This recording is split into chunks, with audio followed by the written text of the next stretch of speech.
Salut les réalistes. Est-ce que vous voyez ce workflow là? Dans ce workflow, j'ai juste eu à rentrer les agents IA en 2025 et il m'a publié de manière automatique cette publication LinkedIn avec où en sont les agents IA en 2025, voici 3 chiffres, blablabla. Et si vous regardez ce graphique, il a l'air extrêmement professionnel. Il y a même un petit logo LinkedIn en haut à droite. Donc ça, c'est parfait. Et ce qui est fou, c'est que les chiffres que vous voyez dans le graphique sont directement liés au texte du post. Il y a quelques semaines, OpenAI lançait son modèle d'image GPT Image 1 qui permettait de générer des images haute qualité à partir de prompts textuels. Mais jusqu'à présent, ceci c'était sans API. Ce que ça permettait déjà de faire, ça permettait de favoriser la clarté du sujet ou avec un prompt, il pouvait recadrer un peu le prompt si jamais il était ambigu pour avoir une image propre, clair, et il était optimisé pour la compréhension et la production d'images artistiques, réalistes, techniques. Et contrairement à Midjourney, il est plus cadré, plus professionnel. Donc typiquement, un des gros use cases, c'est la génération d'infographies. Et jusqu'à présent, il n'était accessible uniquement depuis le playground OpenAI. J'ai commencé à réfléchir à comment ce nouveau modèle de génération d'images pouvait permettre à une équipe marketing, par exemple, de gagner plus de temps qu'auparavant. Comme ce nouveau modèle d'image est vraiment bon pour l'orthographe et permet de générer des images avec des mots qui ne sont pas du charabia, vous avez sûrement eu l'expérience avec des générateurs d'images qui génèrent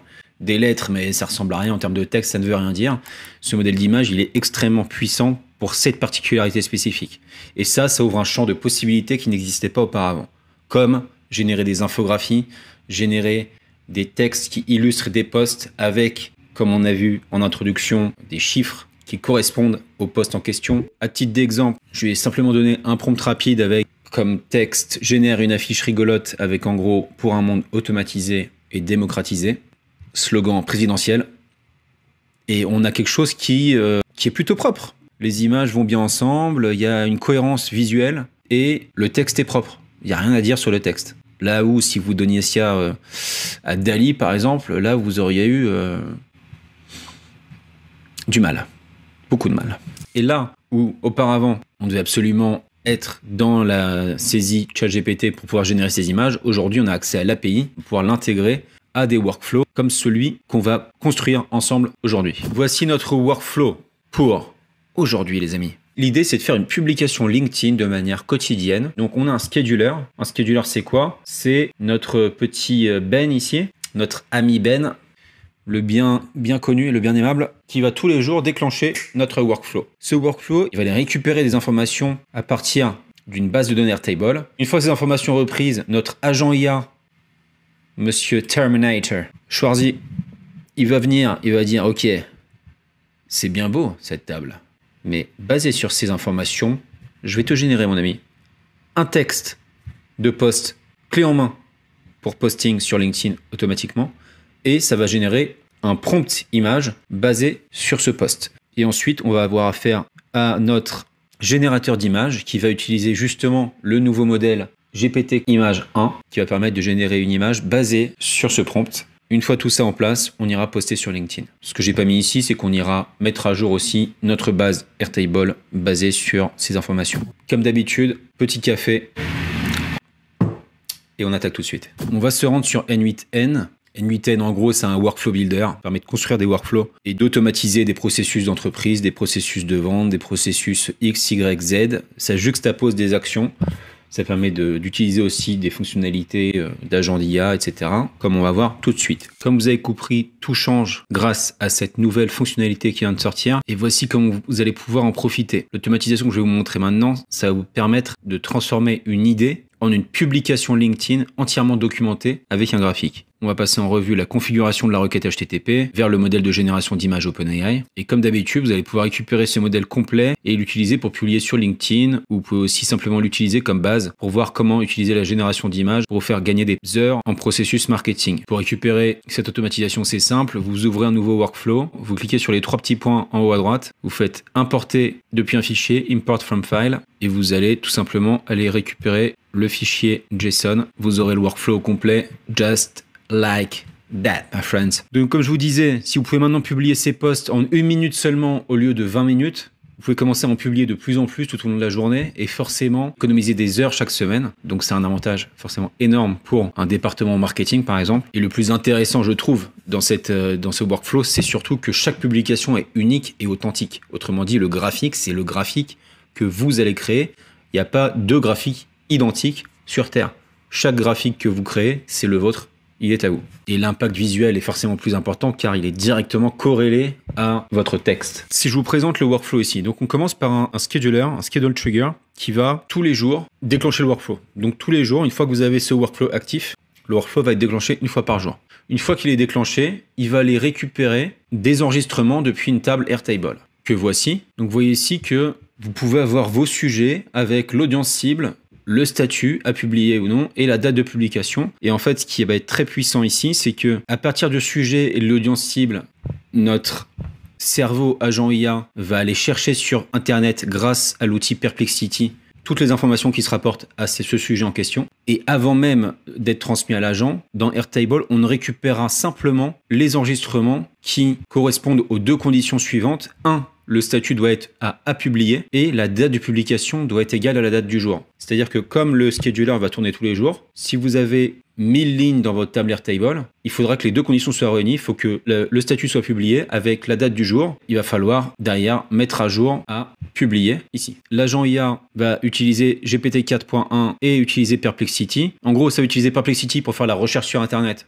Ensuite 4.1 pour reformuler cette recherche et sortir en output 2 items, un prompt qui va permettre de générer une image par la suite et un texte qui va permettre directement d'être repris pour le post. On a un module code qui va permettre de parser le JSON qui va être l'output de l'agent IA. Ensuite, on va générer l'image ici. Comme on va voir, l'API d'OpenAI pour ce modèle de génération d'images permet de générer de 1 à 10 images par run. Dans notre cas précis, on va en générer que une parce qu'on a envie d'aller directement poster sur LinkedIn. Mais dans le cas où vous souhaitez construire une base de données ou peut-être avoir un choix entre plusieurs images, vous pouvez très bien dire je souhaite en générer 4. Et le truc, c'est que derrière, il va falloir utiliser ce module split out qui est déjà présent dans le workflow, donc vous avez juste à copier-coller pour récupérer les 4 images correspondantes. Et le module convert to file va permettre directement de visualiser dans le workflow les images qui auront été générées par le module ici. Et je suis en train de me dire qu'il va falloir aussi ajouter un module ici, Airtable, pour aller updater le record avec le statut publié. Donc je vais le faire tout de suite. Update record, le statut publié. C'est-à-dire qu'à la fin du run, ça met bien que le statut est publié. Ok. Pour être plus clean, il faudrait mettre ça une fois que c'est bien publié, donc après la publication sur LinkedIn. Donc une fois que vous avez la publication sur LinkedIn, vous allez updater le record à publier. Et comme ça, vous avez votre base Airtable, qui est votre référentiel de post, qui est bien à jour. Je vais save ça, je vous remettrai le bon workflow en description. Donc maintenant, si on détaille simplement chaque node de manière individuelle, d'habitude je reprends from scratch pour reconstruire, etc. Là, je vais juste vous expliquer chacun des nodes. Ok, je pense que c'est plus efficace pour vous parce que vous voyez là où on est, là où on va. Et pour ce cas précis, je pense que ça fait plus de sens d'aller procéder comme ça. Donc on a le scheduler. Le scheduler, c'est simplement vous ajoutez un node et vous mettez scheduler. Vous allez schedule trigger ici, ok, et vous aurez exactement ce node-là. Vous pouvez le faire tourner à des intervalles que vous voulez. Moi, je suis parti sur l'hypothèse de dire l'intervalle, c'est un jour entre chaque déclenchement automatique du workflow. Ensuite, on va aller rechercher un enregistrement dans Airtable. Donc là, c'est ajouter un node. Vous allez chercher Airtable et vous allez simplement search et record ici. Ok. Une fois que vous cliquez là-dessus, vous aurez ce node-là. Si vous n'avez pas connecté N8N à Airtable, la façon de le faire est la suivante. Il faut que vous alliez sur airtable.com/create/tokens et depuis cette URL-là, vous allez pouvoir aller dans Personal Access Tokens et en créer un. Vous pouvez mettre des périmètres. Du coup, il faut au moins pouvoir lire et écrire dans la base. Vous pouvez dire quelles bases font partie du périmètre de mon token, comment je veux appeler mon token. Une fois que vous l'avez créé, vous allez pouvoir revenir dans N8N. Si je fais Create New Credential, vous allez pouvoir copier votre token directement ici. Une fois que vous l'avez créé. Une fois que votre connexion est effectuée avec Airtable, vous allez pouvoir dire la ressource, c'est un record. L'opération, c'est un search, comme on a dit. La liste, en fait, c'est la base. Donc là, moi, ma base, je l'appelais publication LinkedIn. Alors, avant d'aller rechercher un record dans Airtable, évidemment, il faut créer la base Airtable. Hein. Donc, vous allez simplement créer une base. Vous pouvez l'appeler publication LinkedIn. Vous allez créer 4 colonnes. La première colonne, je l'ai appelée autonumber. C'est juste autonumber, c'est un format autonumber dans Airtable qui permet de s'incrémenter de manière automatique. Ensuite, vous avez le sujet. Donc, le sujet, c'est un long text, ok, comme format. ce qui permet d'avoir un texte qui potentiellement peut être long. Comme on l'a dit. Vous avez l'audience cible ici qui est un long texte également. Vous avez le statut qui est un single select, autrement dit qui permet d'avoir plusieurs choix d'options. Moi j'ai fait un truc très basique, hein, à publier, publier et annuler. Au cas où vous avez une idée, vous voulez l'annuler mais vous voulez la garder sous le bras ou sous le coude plutôt, sous le bras, pour peut-être plus tard la réactiver. Et ensuite vous avez la date de publication ici. Une fois que vous avez cette table et vous pouvez mettre des idées tests dans votre table, vous revenez dans N8N, sélectionnez la table ici, et ensuite vous allez mettre la formule suivante. Si j'agrandis, vous allez mettre N is same date publication. Date publication, c'est le nom du champ date de votre table.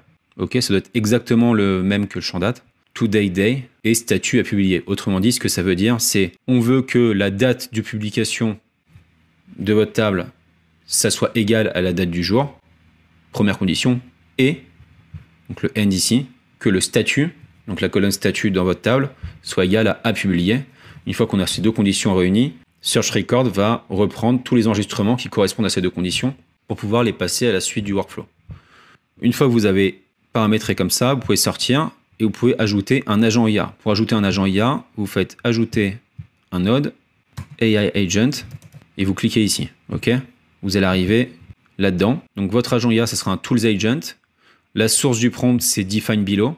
Et le texte, ça va être JSON ID. Alors, ce qui est intéressant, c'est pour avoir de la data à ce niveau-là, vous pouvez exécuter des nodes de manière individuelle. Autrement dit, tester chacune des étapes séparément du workflow. Donc là, le Airtable, par exemple, vous pouvez simplement cliquer sur le petit lecture ici et ça va automatiquement aller récupérer un item. Cet item, si on va double-cliquer sur Airtable, il a récupéré un item qui est à publier 29 avril, parce qu'on est le 29 avril et que c'est à publier. Vous voyez qu'il y avait deux items dans la table et il en a récupéré qu'un seul, parce que c'est le seul qui correspond aux deux conditions qu'on a listées dans notre formule. Une fois qu'on a cette data ici, du coup, si vous allez dans AI Agent, vous voyez que là, le JSON.id s'active en vert, ça veut dire qu'il a bien de la donnée. En fait, ce que vous avez simplement à faire, si je supprime ça, c'est d'aller récupérer l'ID de votre table Airtable. Donc là, vous n'aurez pas le système message ici. Vous alliez dans Add Option, vous aurez System Message. Et du coup, c'est le System Message qui va s'afficher ici. Par défaut, vous aurez certainement un texte en anglais qui dira You are a helpful assistant. C'est le prompt de base par défaut pour les agents IA dans N8N. Je vous recommande de mettre ce prompt-là qui lui indique simplement utilise le tool Perplexity Recherche Internet pour faire une recherche sur le sujet JSON sujet. Utilise le LLM pour résumer ce sujet à destination de l'audience cible. Audience cible pour fournir deux types de contenus qui feront l'objet d'un post sur LinkedIn, blablabla. Et je lui dis de fournir l'output sous un format JSON. Simplement, l'audience cible, il faudra que vous alliez ici, vous prenez l'audience cible et vous la glissez, déposez là et vous la mettez bien au bon endroit. Ok ? Quand vous voyez les doubles accolades avec du vert, en fait, ça veut dire que c'est un champ qui correspond à l'input du précédent module. Ou d'un précédent module d'ailleurs, parce que là, vous pouvez avoir accès à Airtable, vous pouvez avoir accès au scheduler. En fait, ici, vous pouvez lister les précédents modules à ce niveau-là. Et du coup, avoir accès au champ. Si vous voulez, si par exemple, AI Agent, il y avait 3 modules avant et j'avais un champ que je voulais récupérer qui correspondait au module N-3, entre guillemets, il aurait fallu que je sélectionne le bon module ici et que j'aille prendre le champ correspondant, si ça fait du sens. Ok ? Donc, une fois que vous avez ça, vous pouvez fermer. Et ce qu'il va falloir faire, c'est que vous ajoutiez un tool. Le seul tool ici qu'on va utiliser, c'est le tool Perplexity. Ça va être une HTTP request en fait. Hein. Donc si vous faites plus au niveau du tool, vous allez faire HTTP request. Vous allez arriver sur quelque chose comme ça. Ok. Donc là, je vais supprimer ce HTTP request. Vous allez renommer Perplexity Recherche Internet. Donc renommer le node de cette façon-là. La méthode, ça sera un post. Il faut que vous alliez sur l'URL https://api.perplexity.ai/chat/completions. Ça, c'est l'URL qui permet de prompter l'API Perplexity. Et au niveau du type d'authentification, vous allez cliquer sur Header Auth. Le Header Auth Authentication, c'est extrêmement important pour plusieurs raisons. Je vous ai fait un petit bénéfice de Header Auth. On est préparé ici. Il y a 3 bénéfices principaux. Sécuriser l'accès aux API. Ça permet d'envoyer des clés ou des tokens d'authentification dans les entêtes HTTP, qui sont souvent exigées par les API sécurisées pour vérifier que vous avez le droit d'accéder aux données ou aux services. Ça permet de centraliser et gérer facilement les credentials. Ça permet de stocker vos clés API ou tokens de manière sécurisée et réutilisable dans vos workflows sans avoir les retaper à chaque fois. Ça veut dire que si vous avez un header auth enregistré pour Perplexity dans un node donné, si vous recréez un HTTP request, vous pouvez avoir accès au même header host sans avoir à retaper vos identifiants et vos credentials à chaque fois. Donc ça, c'est extrêmement puissant. Et puis, ça permet de simplifier, automatiser les appels API de manière plus globale. Ça, c'est les avantages de manière assez rapide. Du coup, comment vous pouvez faire un header host? Vous cliquez sur header host ici. Alors, je reprends. Generic credential type, header host. Et ensuite, dans header host, si vous allez dans create no new credential, vous allez devoir mettre le nom et la value. Le nom, donc dans le cas de Perplexity, le name, il faut que vous mettiez authorization. Et la value, ça va être la clé API de Perplexity. Pour accéder à l'API de Perplexity, vous allez sur perplexity.ai/account/API/keys. Vous avez vos clés API, vous pouvez créer une clé ici tout simplement et ça va en créer une de manière automatique. Ok. Puis après, vous pouvez faire simplement copier. Vous allez revenir dans N8N et du coup, dans la value de vos header hosts, vous n'allez pas directement coller l'API. Il faut mettre bearer, grand B, E, A, R, E, R, espace, et là, vous copiez-collez l'API. Une fois que c'est bon, vous pouvez sortir. Donc là, vous avez votre connexion à Perplexity qui est effective. Ce qu'il va falloir faire maintenant, c'est simplement lui dire quoi faire. Donc vous allez activer le send body ici et lui dire simplement un truc très basique. Je précise que toutes les prompts, etc., tout ça disponible en description. Donc si vous avez un doute, récupérez ça. Modèle, on va utiliser Sonar, qui est un des modèles de Perplexity qui fonctionne très bien. Au niveau du message, au niveau du rôle système, on dit simplement soit précis et concis. Et au niveau du rôle user, je dis simplement faire une recherche sur le sujet demandé par l'agent. Parce que rappelez-vous, dans le prompt système de l'agent, on lui a déjà tout décrit quoi faire. Donc pour pas faire d'overlap et pas pour faire de confusing, je lui dis simplement d'obéir à l'agent, quoi qu'il lui demande, qu'il le fasse de manière claire et simple. Ok ? Une fois que vous avez ça, vous pouvez simplement sortir. Et votre agent est quasiment complet ici. Ce qu'il va falloir simplement faire maintenant, c'est ajouter un chat modèle. Donc là, j'ai ajouté GPT-4.1. Et pour ajouter un chat modèle, c'est très simple. Vous cliquez sur plus si je supprime et si je rajoute pour vous montrer. Si vous cliquez sur plus, vous allez chercher OpenAI Chat Model. Encore une fois, hein, là, je vous montre du coup pour utiliser le LLM OpenAI avec le modèle de langage très récent 4.1, qui est extrêmement puissant et que j'aime beaucoup. Si vous voulez vous connecter à du DeepSeek, à du Mistral, par exemple, vous pouvez utiliser OpenRouter et du coup, vous connectez au LLM que vous voulez. Pour ici, on va prendre cette hypothèse-là. Vous connectez à votre Credentials API, OpenAI. Et du coup, je vais utiliser, moi, le modèle 4.1, tout simplement. GPT 4.1. Une fois que vous avez ça, vous pouvez sortir. Et là, vous pouvez même faire un test de proche en proche, c'est ça qui est bien. Moi, personnellement, dès que je crée un node, je fais un test, voir si on a bien les infos qui sortent. Donc là, ce que vous pouvez faire, c'est simplement cliquer sur Play ici, pour voir si il digère bien l'info de l'enregistrement entrant. On va voir ce qu'il donne. Donc on voit que ça tourne, vous voyez. Et donc là, c'est OK. Donc là, en sortie, si on va vérifier, il a bien sorti un JSON propre. Donc là, on a le texte du post et on a le prompt image ici. Parce que j'ai bien dit de générer un JSON en output. Par contre, il y a un truc à comprendre, c'est que le champ de sortie de l'AI Agent, c'est un JSON imbriqué. C'est-à-dire qu'en fait, on a un output et dans l'output, on a le texte post et le prompt image. Autrement dit, il va falloir qu'on ajoute un module code pour parser ce JSON et pouvoir utiliser les deux champs qu'on vient de créer. Donc le text post et le prompt image. Pour faire ça, il faut que vous alliez simplement, donc vous allez clic droit, ajouter un node, vous allez cliquer sur code et vous cliquez là-dessus. Ok ? Vous allez arriver ici. Et ce qui est intéressant sur code, c'est que vous pouvez générer du JavaScript ou du Python. En gros, c'est les deux langages qu'ils proposent. Et vous voyez ici un peu le problème qu'on a, c'est que on a un champ output et dans le champ output, on a le text post et le prompt image. Nous, on veut vraiment que ça fasse deux champs séparés pour derrière qu'on puisse les mapper dans les nodes qui vont suivre dans le workflow. Donc pour ça, il faut simplement que vous copiez-collez exactement ce texte-là. Et vous voyez que là, si on copie-colle et si on fait juste test step, on a directement d'un côté le text post et de l'autre côté le prompt image. Ok ? Donc ça va être le post qu'on va utiliser directement pour aller poster sur LinkedIn. Et le prompt image à droite, c'est le prompt image qui va permettre de générer l'image qu'on veut. Alors si vous voulez d'autres types d'images, il faudrait aller directement au niveau de l'agent IA pour aller modifier la façon dont il fait le prompt. Si je reviens dans l'agent IA, je lui dis de faire un prompt qui permettra d'être fourni un générateur d'images pour illustrer le sujet du post. Là, je pourrais aller plus loin dans le détail et la typologie de prompt la typologie d'image que je veux, en lui détaillant le type de prompt que je veux qu'il sorte. Ok, tout se joue ici en fait pour la génération du prompt.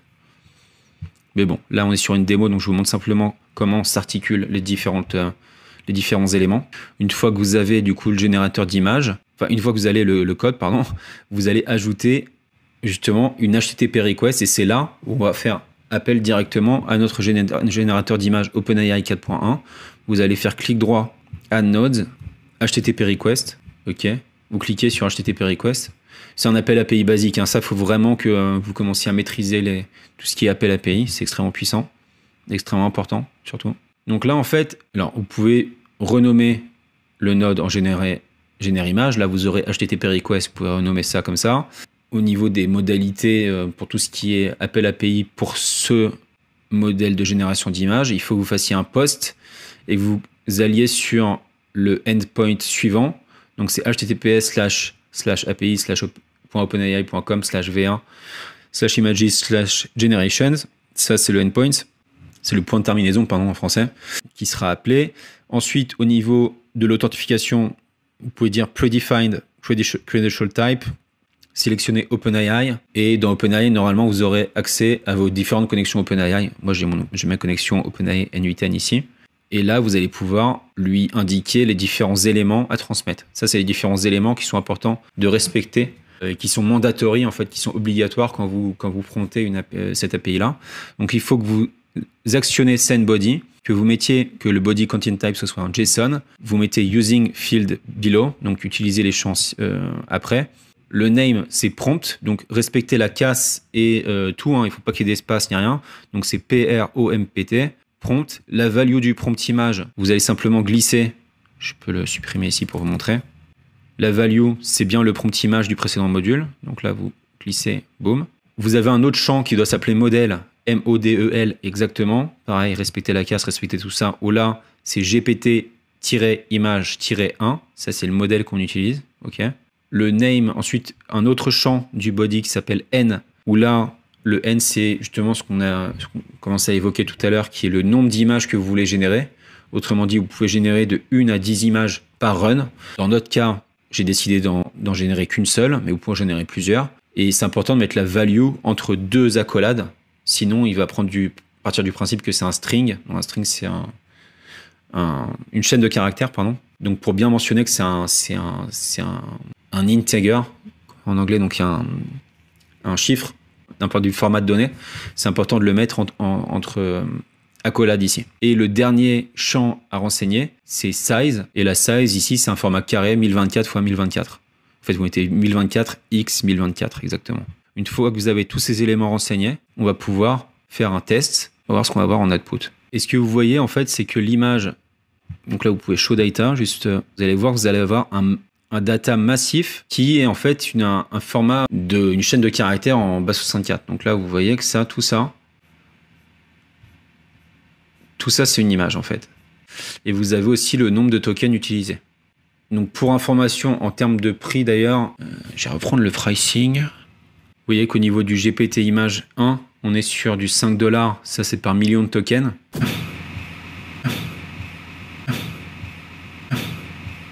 Ouais, je vous mettrai sur l'écran combien ça coûte par génération. On a du coup ce gros output en base 64. Sachant que si on avait généré, si le N ici, si vous avez mis 3 par exemple, à la place du 1, ça aurait généré 3 images. Mais ces 3 images auraient été dans un seul champ B64 JSON. Pareil qu'ici. C'est pour ça que je vous mets un module split out après. Donc là, vous avez juste à faire ajouter un node. Vous faites split out et vous allez simplement, donc là, faire un show data. Donc, si vous faites un glisser-déposer de ce champ-là, vous faites test step. Donc là, ça va être le même champ sorti pour moi parce que j'avais qu'un item. Ok, mais pour vous, si jamais vous en générez plusieurs, vous aurez du coup la différence. Donc là, pareil, j'ai toujours ma grosse donnée en base 64. Et donc là, ce qu'il va falloir faire, c'est tout simplement ajouter un module convert to file. Ok, que vous trouvez ici. Ça va convertir en fait en données binaires. Donc, si vous cliquez là-dessus, l'opération ici, c'est bien de prendre une chaîne de caractères en base 64 et de la transformer en fichier. Donc c'est exactement ce qu'on va faire ici. Donc l'opération c'est bien ça. Si vous faites show data, il va vous montrer la data du précédent module. Donc là en gros, si je supprime ça juste pour vous montrer, vous aurez la data par défaut. Vous avez juste à glisser, déposer ici. OK? Et là si on teste l'étape, normalement on va pouvoir visualiser l'image qui nous a proposé pour ce run là. Donc vous voyez que là, vous pouvez soit télécharger l'image, soit directement la voir. Et si vous faites view, on voit l'image ici. Par rapport à l'exemple que je vous ai montré, il n'y avait pas de notion de chiffre pour cet exemple ici. Mais en tous les cas, voilà comment ça fonctionne et voilà comment on pouvait récupérer l'image directement ici. Une fois qu'on a ça, c'est là où justement vous allez pouvoir poster sur LinkedIn directement.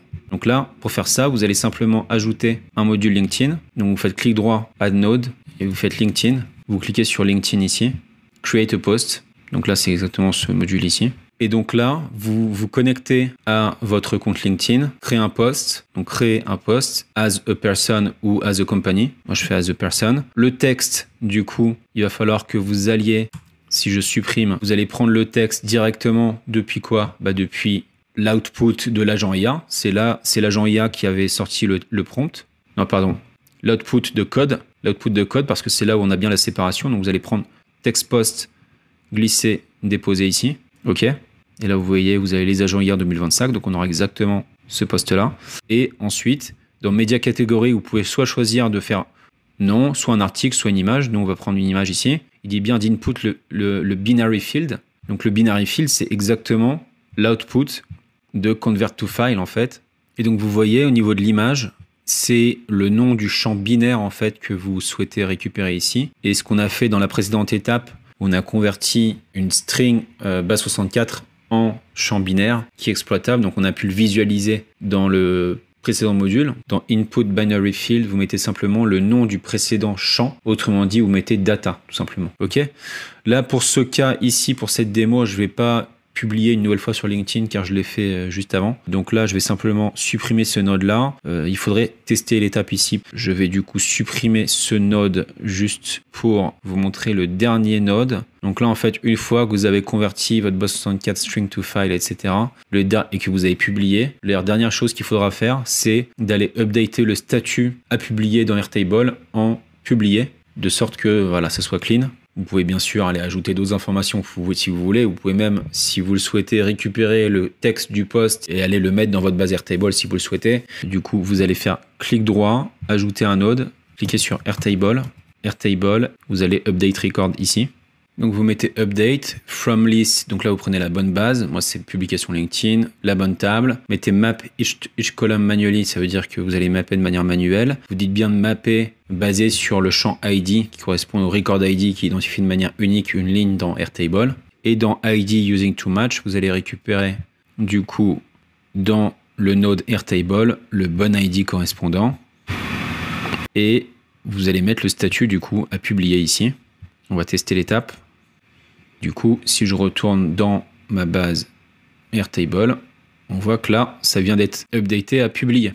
Voici une méthode très simple, pratique, pragmatique de gérer une publication sur LinkedIn grâce à ce nouveau modèle d'image GPT Image 1. C'est tout pour ce workflow, les amis. J'espère que vous avez appris des choses. Si c'est le cas, n'hésitez pas à mettre un petit like et à vous abonner si vous voulez voir de nouvelles automatisations basées sur N8N ou sur make.com plus ou moins complexes avec des problématiques de publication sur les réseaux sociaux, d'optimisation des process marketing ou d'autres types de process d'entreprise. L'idée sur cette chaîne, vous le savez, c'est vraiment de faire des automatisations qui marchent et qui servent vraiment dans la vraie vie. Restez branchés, je vous dis à très vite pour une prochaine.